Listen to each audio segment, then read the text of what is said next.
ജനുവരി 26 എങ്ങനെ റിപ്പബ്ലിക് ദിനമായി? 1949 November 26-ന് Indian ഭരണഘടനയുടെ കരടിന് അംഗീകാരം ലഭിച്ചെങ്കിലും ഭരണഘടന നിലവിൽ വരുന്ന തീയതിയായി തിരഞ്ഞെടുത്തത് 1950 ജനുവരി 26 ആണ്.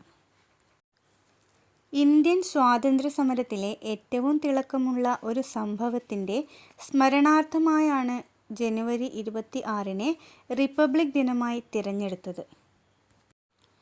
ഇന്ത്യൻ നാഷണൽ കോൺഗ്രസ് ബ്രിട്ടീഷുകാരിൽ നിന്ന് പൂർണ്ണ സ്വാതന്ത്ര്യം നേടുക എന്ന ലക്ഷ്യത്തോടെ പൂർണ്ണ സ്വരാജ് പ്രമേയം പാസാക്കിയതിനെ തുടർന്ന് ഇന്ത്യയുടെ പ്രഥമ സ്വാതന്ത്ര്യദിനമായി ആചരിക്കാൻ തീരുമാനിച്ച ദിവസമായിരുന്നു 1930 ജനുവരി 26.